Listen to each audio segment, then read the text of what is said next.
ꯑꯍꯥꯟꯕꯃꯛꯇꯗ ꯃꯌꯥꯝꯕꯨ ꯇꯔꯥꯝꯅ ꯑꯣꯛꯆꯔꯤ social media platform ꯑꯃ ꯑꯣꯏꯔꯤꯕ ꯐꯦꯁꯕꯨꯛꯇ ꯊꯥꯒꯠꯅꯔꯛꯄ ꯏ ꯄꯥꯎ ꯈꯔ ꯃꯌꯥꯝꯒꯤ ꯃꯐꯝꯗ ꯊꯝꯖꯔꯤ ꯊꯤꯅꯨꯡꯒꯩꯒꯤ ꯊꯧꯗꯣꯛ ꯁꯦꯀ꯭ꯌꯨꯔꯤꯇꯤꯒꯤ ꯀꯣꯑꯣꯄꯔꯦꯁꯟ ꯋꯥꯠꯄꯗꯒꯤ ꯊꯣꯛꯈꯤꯕꯅꯤ CRPFꯅ ꯃꯤꯁꯝ 3 ꯍꯥꯠꯈꯤꯕꯒꯤ ꯊꯧꯗꯣꯛ ꯊꯤꯖꯤꯟꯅꯕ NIAꯗ ꯁꯤꯟꯅꯈ꯭ꯔꯦ ꯍꯥꯏꯅ ꯍꯣꯝ ꯃꯤꯅꯤꯁꯇꯔ ꯒꯣꯕꯤꯟꯗꯥꯁ ꯀꯣꯟꯗꯧꯖꯝꯅ ꯐꯣꯡꯗꯣꯛꯈ꯭ꯔꯦ ꯂꯣꯏꯅꯅ ꯊꯤꯅꯨꯡꯒꯩꯗ ꯉꯔꯥꯡ ꯊꯣꯛꯈꯤꯕ ꯊꯧꯗꯣꯛꯇ ꯄ꯭ꯔꯖꯥꯁꯤꯡꯅ ꯂꯧꯁꯤꯟꯈꯤꯕ ꯅꯣꯡꯃꯩ 9ꯃꯛ ꯔꯤꯀꯣꯚꯔ ꯇꯧꯔꯦ ꯍꯥꯏꯅꯁꯨ ꯐꯣꯡꯗꯣꯛꯈ꯭ꯔꯦ Chief Minister YAROI CM yaona Meitei amatta Kuki area da changlakpa yaroi haina Kuki History and Identity Protection Committee na thadokpa cherol amana hairi Separate administration gi demand pidri pawpa Kuki len natraga Kuki gi area da Chief Minister yaona Meitei amatta changlakpa yaroi haina Kuki History and Identity Protection Committee na thadokpa cherol amana hairi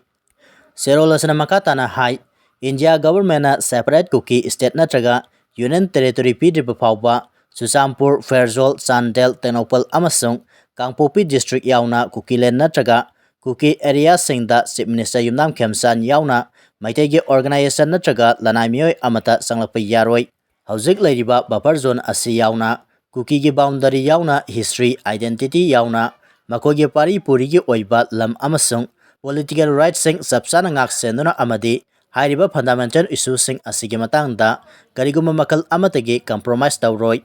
Kuki miyamgi punsi lantum amasung identity ngak senabagi damakta buffer zone ase kahandana thamgadabani lonena Kuki miyam amasung CSO singna makogi pari purigi oiba lam sing kahandana thamnabagi damakta amato oibagi firep leminagadabani Kuki History and Identity Protection Committee gi maikaidagi so democratic amasung constitutional oiba pambei singna Kuki miyamgi phangpham thokpa political aspiration adu phangriba phawba makha tana kongjang sasankigani hairi Tenopal district lariba Kuki Ship Association Molnoi Area Welfare Council Hill Tribal Council More Kuki Students Organization amasung Kuki Women Union and Human Rights ki maikidagi so state asida popular government semkhraba matungda Meitei singna tampakta tongan-tonganba violence ki thodok sing sathaba yauna head speech kaya sandoktuna state asida tangdu leitaba amasung nuksi sanaba puranaba honabada akaiba pire hairi lobsing asina thadorokpa cherol amana hai Tenopal district da lariba Kuki zone miyamna separate administration gi demand gi damakta sapsana leple maramadana district aduda Meitei government ki representative amatada cooperation piroi makatana pamdaba thodok sing thoktanaba gi damakta buffer zone sapsana ngak senuna thamgani Central Force ki maikidagi su state asida tangdu laitaba puranaba honabada buffer zone ningtina maintain tawduna thamliba asigidamakta Tenopal district lariba Kuki zone miyamna thagatba phongdorakli loinana district asigi buffer zone area sing yauna singi jaga singda Central Force sing deploy tawnaba takselli loinana taliba separate administration gi demand asigidamakta sapsana lepli haina su phongdorakli Pambeina luchingba UNLF Ki MPA sing kem thadokuna satpa yaroi haina kongjang chanshankhrei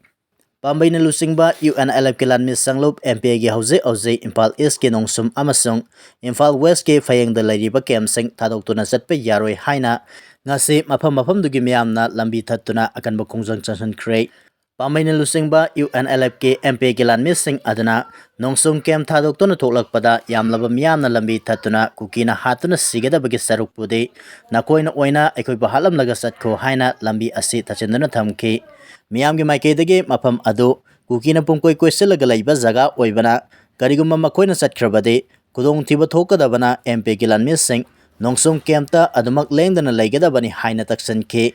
Fayengda lariba Pambeina luchingba UNLF ki MPA singsu kem thadokuna satpa yaroi haina saksinkiba kongjang aduga mari lainana Peace and Protection Committee sakpa Fayenggi General Secretary Ningthaujam Sunilna haikibada haukiba sahi 2023 gi May 3 dagi tholakiba irang asina maram oiraga singkong singya da lariba Meitei khul sing ase awaba kaya mayoknaduna lakpani aduba sairak aduda Pambeina luchingba UNLF MP ki kem ama Fayengda hanglakiba aduda miyamna nungaiba faunaki makoi leibagi miyam tangdu laitana leibani maramaduna makoi kem thadokuna satkiba yaroi hairi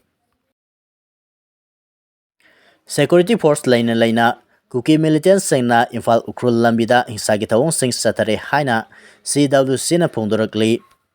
National Highway 202 Impal Ukrul Lambigi Yangangpokpi amasung Litangi marakta Central Security Force amasung State Force laina Kuki militants singna Tangkul Naga miyamda Kihan Kanganbagi Tabak Satare Haina Central Working Committee Tangkul Naga Foothill Organization thadokpa serol amana hairi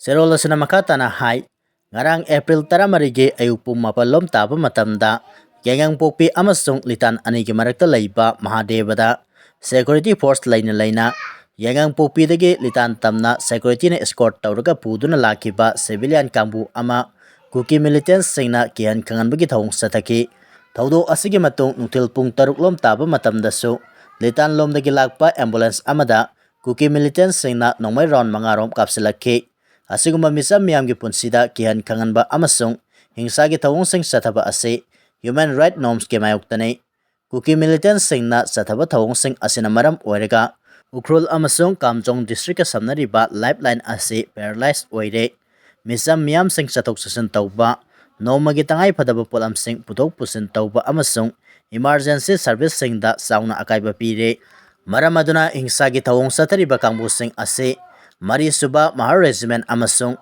Border Security Force sing yaona Security Force na ningtina dil tawgadabani hairabasu Meitei kharadagi asigumba kulai paiduna miyamda kihan kanganbagi thawong kaya sathariba asida matik saba action amatta loukhatpa ude